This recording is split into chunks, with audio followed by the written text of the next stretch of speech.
राधा स्वामी जी।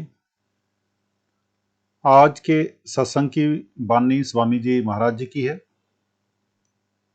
सत्संग के वचन, निंद्या सुन सुन चित नहीं दारे, संतन कीजे जुक्त विचारे। कहते हैं कि कोई बिरले जीव हैं जो गुरु की निंदा नहीं सुनते, दिल में नहीं लाते। इसके विपरीत वे भ्रष्ट से भ्रष्ट जीव हैं जो गुरु की निंदा सुनते हैं, दिल में लाते हैं। शिष्य को चाहिए कि शेर के सामने चला जाए और जान जोखिम में डाल ले, मगर गुरु की निंदा ना सुने, क्योंकि ये एक शेर के सामने जाने से कहीं ज्यादा भयंकर है। इसलिए कहते हैं कि गुरु का शिष्य बनना आसान नहीं, बल्कि बहुत मुश्किल है। जो प्रेमी है, दुनिया निंदा करती है, पर वह उसे दिल में नहीं लाता, अपने दिल को डिगाता नहीं। ये कहता है गुरु सच्चा है, उसके दिल पर निंदा का कोई असर नहीं होता, क्योंकि उसके दिल में गुरु बसा होता है। फिर आप कहते हैं, जस जाने तस माने समझावे, संतन सन्मुख ज्यों त्यों आवे। वह प्रेमी अपने मन को गिरने नहीं देता। अब बात करते हैं कि एक सत्संगी महाराज जी की तरफ इशारा करके पूछते हैं, हजूर की मौज से ही ऐसा हो सकता है?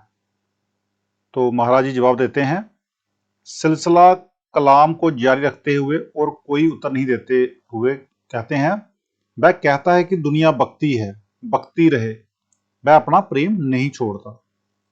फिर आप कहते हैं, ऐसी दृढ़ता जाकर होई, तो फिर संत मौज करें सोई। जब सारे इम्तिहानों में पूरा उतरे, तब संत अपनी दया करते हैं। अब परमात्मा की दरगाह में उसका कुछ लिखा हुआ है नहीं, मौज या मेहर कोई नहीं, मगर संत जो चाहें वो सो कर सकते हैं। यही मौलाना रूम साहिब भी कहते हैं, ओलिया रा हस्त कुदरत अज इलाह, तीर जस्ता बाज आर दंश जी राह। कि ओलिया अल्लाह को इतनी ताकत होती है कि जो तीर परमेश्वर की दरगाह से चला है उसको वह वापस कर सकते हैं। अब सवाल पैदा हुआ कि क्या वे रब के शरीक होते हैं, या क्या वे रब के मुखालिफ यानी कि विरोधी होते हैं? तो मौलाना रूम साहब कहते हैं, नहीं, बल्कि ओलिया अतफाले हक अंद ए पिसर, गायबी ओ हाजरी बस बा खबर। मतलब यह कि वे परमात्मा के प्यारे पुत्र होते हैं। प्यारा पुत्र जो चाहे बाप से करवा ले। अगर परमात्मा की मौज नहीं हुई, फिर संत अपनी मौज करते हैं। संत हमेशा परमात्मा की दरगाह में जाते हैं। वे मौज कहां से लाते हैं? परमात्मा की दरगाह से। उस मौज को कौन रोक सकता है? कोई नहीं। ना ही काल रोक सकता है, ना ईश्वर, ना परमेश्वर, ना कोई और। सहस दल कंबल का मालिक ईश्वर है और त्रिकुटी का मालिक ब्रह्मा यानी परमेश्वर है। ये जो बात है, लास्ट वाला जो पहरा है, छोटी सी बात है लेकिन बहुत बड़ी बात है। मैं दोबारा से इसको बोलता हूं कि सहस दल कंबल का मालिक ईश्वर है और त्रिकुटी का मालिक ब्रह्मा यानी परमेश्वर है। फिर आगे कहते हैं, संत मौज फिर कोई न टारे, ईश्वर परमेश्वर सब हारे। कहते हैं कि संत की मौज को ईश्वर और परमेश्वर दोनों नहीं रोक सकते। अब लोग मतलब समझते नहीं और इतराज करते हैं कि इन राधा स्वामी मत वालों की पोथी में ये लिखा हुआ है कि ईश्वर और परमेश्वर नहीं रोक सकते। सत्य संत जो होते हैं वो सचखंड से हुक्म लाते हैं, उनकी मौज परमात्मा के हुक्म से होती है। इसलिए ना ब्रह्मा को इतराज है, ना पार ब्रह्मा को, और ना तुरिया पद के मालिक निरंजन को, यानी जो डिप्टी कमिश्नर का हुक्म है उसके आगे कोई मातहत हाकिम एतराज नहीं कर सकता। क्या गुरु साहिब ने सुलखनी को उसके मांगने पर पुत्र नहीं दिए थे? उसने तो एक मांगा था, लेकिन संतों की मौज एक की जगह 7 दे दिए। फिर आगे दोहा है, संत डारिया बीज गट दरती जेही जीव के, को अस समर्थ होए जो जारे उस बीज को। जिसके हृदय रूपी खेत में संतों ने नाम रूपी बीज डाल दिया, वह कभी नाश नहीं होगा।